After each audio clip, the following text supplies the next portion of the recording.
Hi, everyone, and welcome to the Built with Metal podcast. My name is Melanie Kowal. I'm the executive publisher of Metal Construction News and Metal Architecture. Today, we are here with Melissa Dunson, who is the director of marketing at Central States Manufacturing.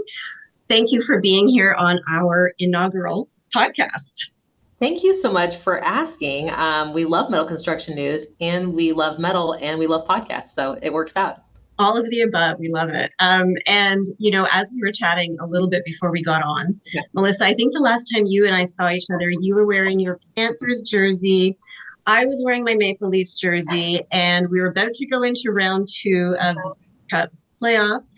Admittedly, I think I was a little bit cocky, maybe a little overly optimistic. So humbly, I have to say, congratulations. Thank you very much. You guys had us on the ropes, and it was a really hard fought series. So hockey is the best. People who haven't checked out hockey yet, please get on the bandwagon. It is a great sport, and then whenever you see me or Melanie in the industry events, you can talk about hockey with us. It'll be great. Absolutely. And as a Leafs fan, I did have to sort of support the Oilers after that. So it was a little bit more heartbreaking, but all I can say is there's 2026. So That's right. Every year there's a chance. Yeah, absolutely. So, Melissa, you've been in the industry, in the construction building space for a while. Can you just kind of tell us a little bit about your background, how you got into the industry, how you ended up here? Yeah, absolutely. So I have a background in journalism and public relations, and then I made my way into corporate communications and PR for a major roofing manufacturer. It was asphalt shingles. And so then I spent about 15 years doing communications, public relations, and then moving into marketing and really learned so much about the industry. I love the building products industry. And then in 2024, I ended up at Central States, and metal was a material I was familiar with, but not nearly at the same level. And it has been such an exciting journey over the last year at just seeing how metal's momentum is growing, which is something we're going to be talking about today, and being a part of that and really seeing the really bright future that metal has. And I love that you said that, because I know the last time we met, you had a quote, and I actually wrote it down, which is what prompted me to say this today. You said metal is having its moment, and I just love that. And I was wondering if maybe you could kind of elaborate on that a little bit, what you meant by that. Yeah. So my initial lens through which I view building products oftentimes is roofing, because that's where I spent so much of my my career in. And we all know that asphalt shingles is like the primary covering over most residences in America right now. And metal was such a niche product for a bunch of years. It wasn't something that really people considered as an option. Variety of reasons. They felt like it was expensive. They felt like it didn't have the aesthetic they wanted. There's a lot of misconceptions about attracting lightning and being loud, and people really didn't understand the true value that metal could bring to construction. And that has changed. So I started seeing that maybe about 5 years ago, even though I wasn't in metal. And it started being something that other more traditional building products, as I call them, started having to compete against and getting compared against in their performance, their durability, and the price between the two started to shrink. And so there's all of these interesting things, which I think we'll talk about a number of them, but that are all sort of coalescing, coming together, the stars aligning for metal, everything from weather to things that are happening within the insurance world to, trends in homeowners that are all happening. And it's causing people to look at metal in a way that they never have before as an option for lots of different sort of building construction projects that maybe they weren't considering metal for in the past. And it's super exciting. Every show I go to, there's more metal there than there was the year before or 2 years before that or 3 years. I mean, shocking amounts of it, and everyone's talking about it. Yeah. Having its moment. And sort of on that note, I mean, Central States has been a key player in the metal manufacturing space for quite a while. How are you seeing the industry, evolve in recent years? You sort of mentioned the last 5 years or so. Where do you kind of see it heading? Oh, gosh. I think that we've all seen, right? So commercial and agricultural applications of metal has been the traditional use of metal, right? The largest part of that market.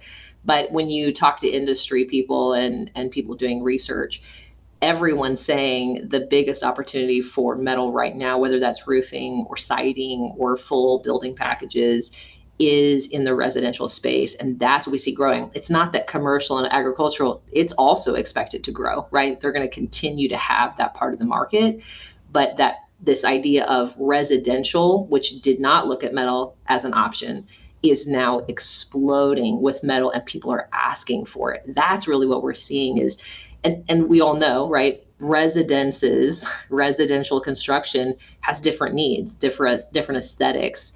The value chain's a little different. The end user of it has different expectations. They need different kinds of materials. They need to have a different kind of value proposition so that they can understand the true value to them. And manufacturers, Central States and other manufacturers, have to make that pivot, right? That we're not just talking to industrial, storage, commercial, and agricultural anymore, that really this is going into the residential space. And as a publisher, this is what I'm hearing so much of too. It's just, how the residential market is just completely taking off on the metal side, but it's also not affecting the commercial side. The commercial side is still steady as it ever was. It's just residential seems to be where there's so much growth and so much pivoting. So on the commercial side, how do you think the adoption of pre-engineered metal buildings have evolved in recent years?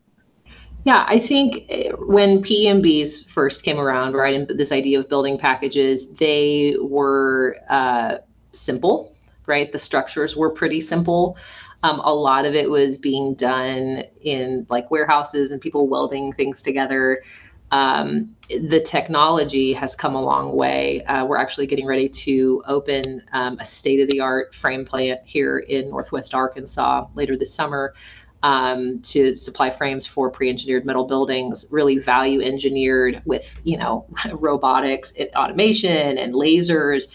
And so really in PEMB specifically, the automation and the technology that's been created and is being used now to manufacture those is amazing. And that even goes to the design, right? Rather than sketching stuff, it's happening in really complex computer programs where even people who don't really understand how to design buildings can design a building, and all of that amazing stuff is happening on the back end to make it a better experience for people. I would say that one of the trends in sort of commercial PMBs is more complex designs, right? A lot of times you think of PM and it's a box, right? Yeah, and I think, sorry, go ahead.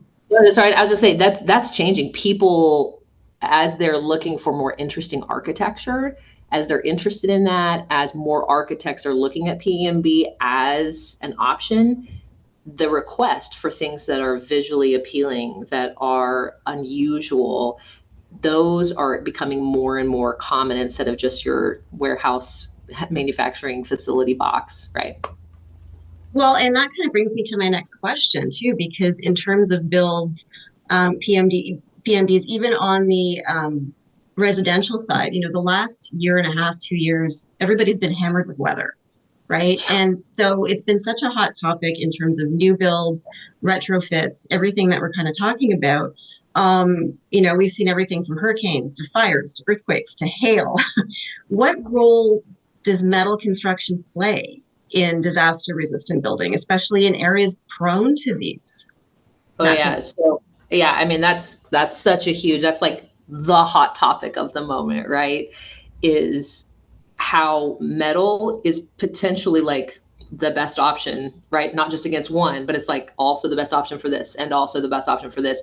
I really do think that some of the things that we're seeing in weather, and for anybody out there who's like not sure that you believe that weather is getting more severe, I encourage you to go research it. I at one point had done a whole bunch of research, and it's true, right? So there's more events, there's more damaging events, the events are more costly for insurance companies and for property owners. And so that is driving a huge amount, right? So there's several different groups in this that are helping to make this decision and drive this toward metal. One is property owners who are affected by these events that happen. The other is insurance companies, right?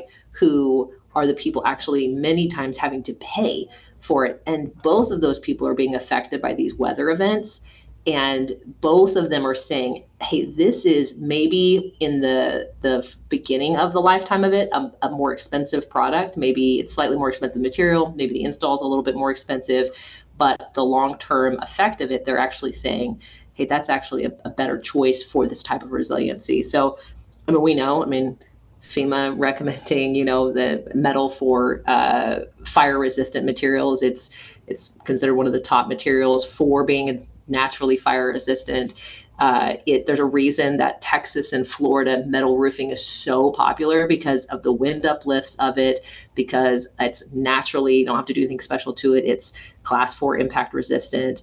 It really, even siding, sometimes people aren't realizing the same event, hail event that's affecting your metal roof would also be affecting, right, the siding on it. And so they're adding now metal siding to it and saying, hey, now I have protection in my metal roof above. I have protection metal siding on the side of my house. High winds, hail, tornadoes, fire. And then just even when we think about like heating and cooling cycles, right, thermal expansion, things like that, that cause lots of other building materials to wear out, right? That's just the reality of it. They get hot, they get cold, they get hot, they get cold, they expand, they contract, they off-gas materials. That all of that causes those materials to age, and metal, just simply because of the nature of that material, isn't affected in the same way as some of those others. So it has a longer life, has longer warranties, it has more durable. You can go find metal that's been around for like 60 years, wipe it off, and it still looks the same.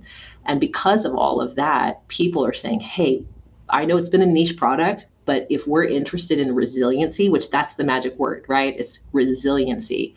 If we're interested in weather resilient materials, we have to look at metal and consider it.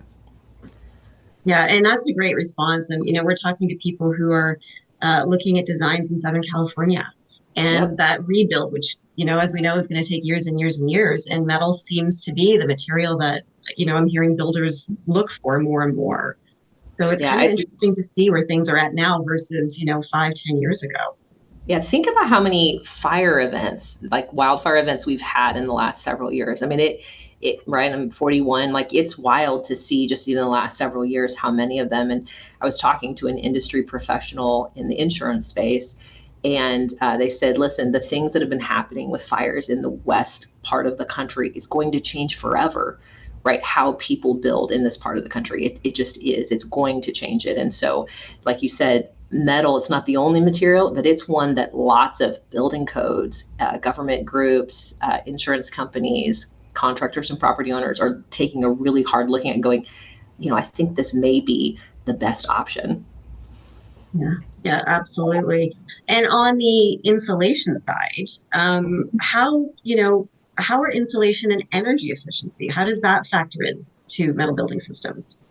Yeah, isn't it funny the misconceptions people have about metal, right? And so I don't know if you guys hear this at Metal Construction News, but people are like, metal's hot, which is such a funny thing, right? That's just a weird, and the truth is there are a lot of other building materials that absorb heat, right? There are, I could name them on this podcast, and I'm not going to, but that they actually absorb heat, it breaks them down, they transmit it into the rest of the structure. And interestingly enough, metal, especially coated metal, is actually one of the best cool materials that's out there right now. So I think people are familiar with the Cool Roof Rating Council, the CRRC, right? And they started out as a cool roofing group, right, to help educate people about the benefits of various materials that had been rated for emissivity and reflectivity.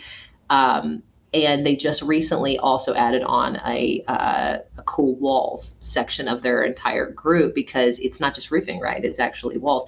And interestingly, metal is such an important part of both of those groups. We have a great relationship with them because, like, metal just by its nature, again, is highly reflective. And then you add certain kinds of paint and it's even more so. And so it's such a good, it's such a great material, like from an energy saving and a sustainability sort of message as well, which I also think is a whole other, people concerned about resiliency and cost of having to rebuild. And then there's people over here who are saying, I really care about the life cycle of a product, and I care about how this may be affecting my month-to-month bills as well.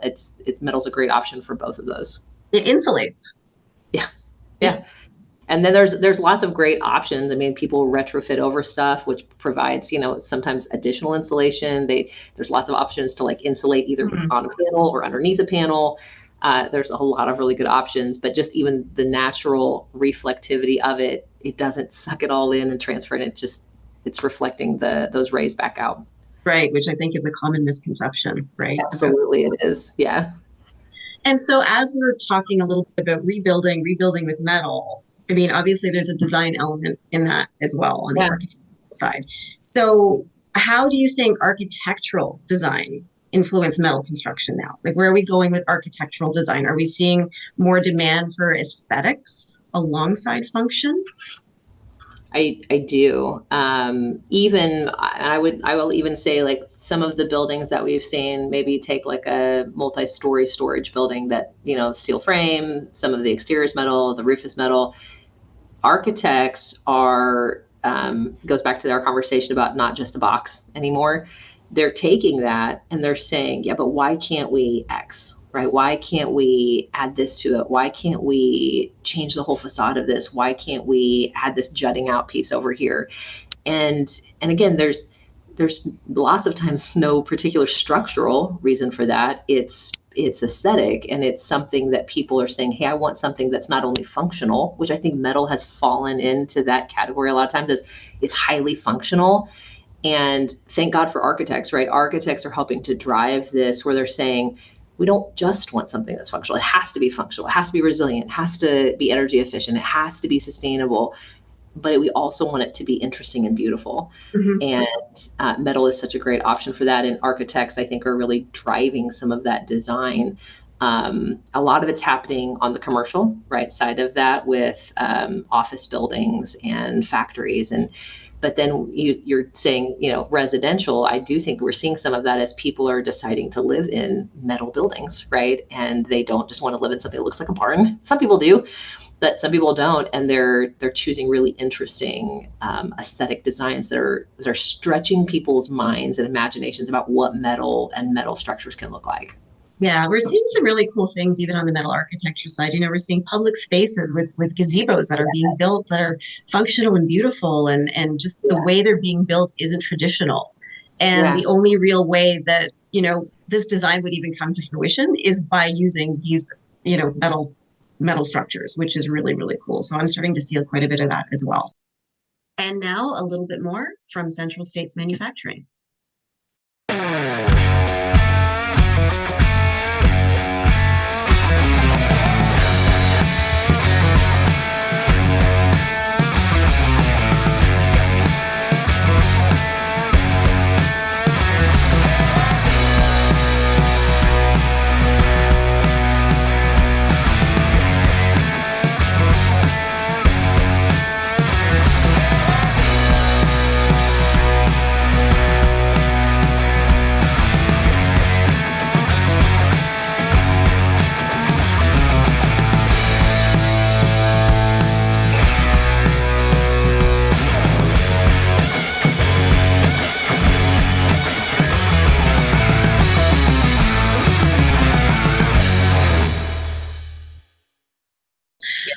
So on the sustainability side, we can maybe just switch gears to sustainability, because everybody loves to talk about sustainability.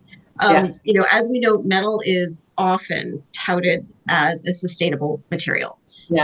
What should builders know about the life cycle cost versus upfront expenses? And I know we talked about it in terms of like long-term weather resistancy, but is there anything else that, you can add to that? Yeah, it's interesting. So, steel gets to us, and then we manufacture whatever people need. That's frames and panels and accessories. But even the life cycle of steel before it comes to us, the process is a much cleaner manufacturing process than lots of other building products. And I think that is something people, unless you see it for yourself at a mill, people are not realizing, right? Again, coming from a different kind of industry, it's interesting to even come to one of our manufacturing facilities and there's not a bunch of emissions. There's not like, right, because the manufacturing process is so very different than many other building materials out there. So when people are looking, I encourage people to understand more about the entire life cycle of when something is actually turned into a steel coil, all the way through till when it's installed on your structure.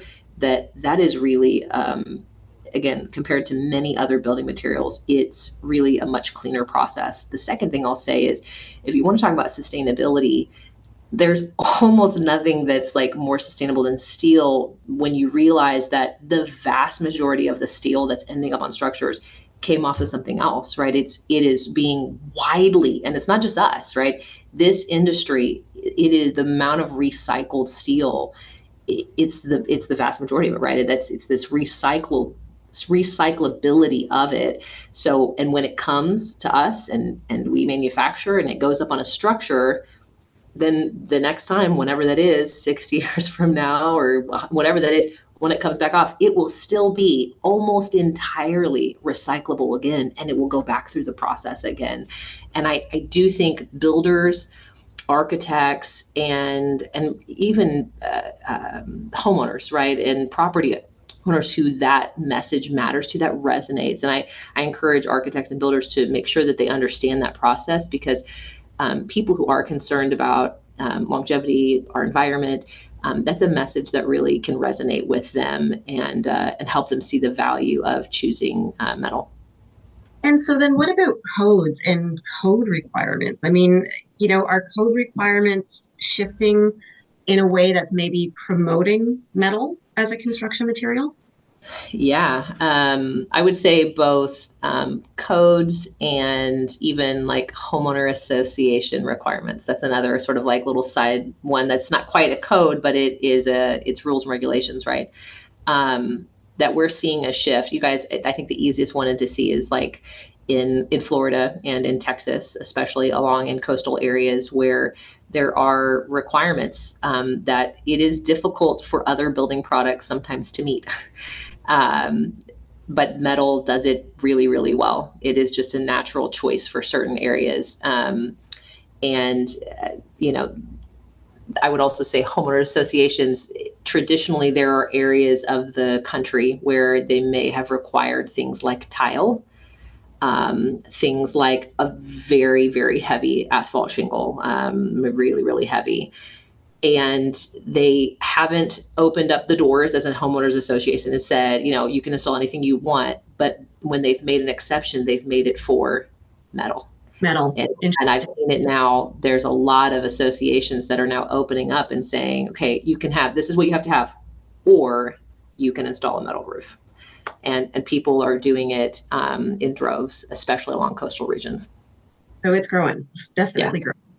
So let's talk about central states for a couple of minutes. So I'm going to just start with what sets central states apart from other metal manufacturers in the U.S.? Yeah, I think that's a great question. And I think I have an interesting perspective because I've only been here a little over a year. And so coming in from the industry, I didn't know anything about central states, which is surprising after being in the industry for this long. But it wasn't necessarily once I got to know central states, because they are like kind of a quiet giant. And that for many, many years, they have simply been doing making good metal and taking care of customers. And they hadn't done a lot of advertising. They hadn't done a lot of promotion, which is why I hadn't heard of them. And but they were growing and growing and growing and growing. One of the other things I would say is we're not the only ones, but we're probably the biggest. We are a 100% employee-owned company, like 100% employee-owned. And so for anybody who hasn't been a part of an employee-owned business before, it changes the culture of the company, because everybody realizes that their success is tied to the company's success and that they feel empowered to do whatever is necessary for our customers to help the business succeed. And you see people taking a level of ownership because we all own shares in a company. And when the company does well, we do well. And when it doesn't, we do whatever it is we have to do. We work as hard as we have to. We we put our heads together. There's a lot of collaboration because of that. It's not competitive because we're all business owners. We all own this business together. And it's really changed the culture. I mean, it's really different than other businesses I've been a part of, and in a really lovely way.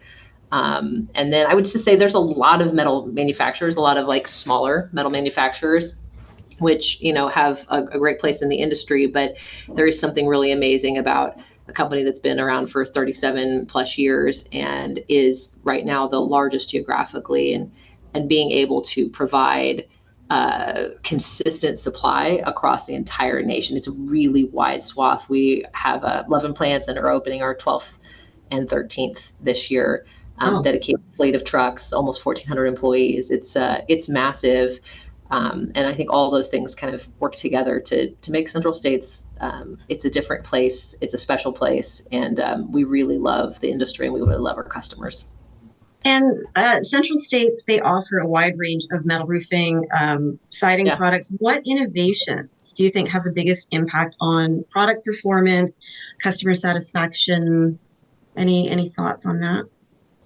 Yeah, I think the industry, like we said, as it's going into residential, I do think that Central States and other manufacturers, we have to look at what else we need to do and to make and to offer to fill that gap. I will say that the steel that you choose from, the mills you choose them from, and the specifications for it are very important. And that I didn't, right? Many other people probably don't know, but that 29 gauge steel is not always the same as 29 gauge steel. There's a specification in there. There's a range. We make sure we specify some of the highest quality of that, because you can have 29 gauge steel that's not as thick as other 29 gauge steel. Also, paint is hugely important. So you have your substrate, you've got coatings, and you've got paint. And there's been really amazing advancements in paint. We use Sherwin-Williams, excellent industry partner, industry known paint for their quality, and they're always innovating. How do we make it have the colors brighter and last longer? How do we make it more scratch resistant? How do we make it stand up to interesting and unique kind of environmental things that it's coming up against? So there's been a lot of paint advancement, and they've really driven a lot of that. So we're very grateful for them as a partner. But I also think it's really interesting. This is just the last few years. There have been some interesting advancements in digital printing on metal. So it's paint, but it's digitally printed on it, and it can look like anything. It can look like camo. It could look like your cat's face if you wanted. It could look like wood grain is the most popular use of this, really realistic wood grain.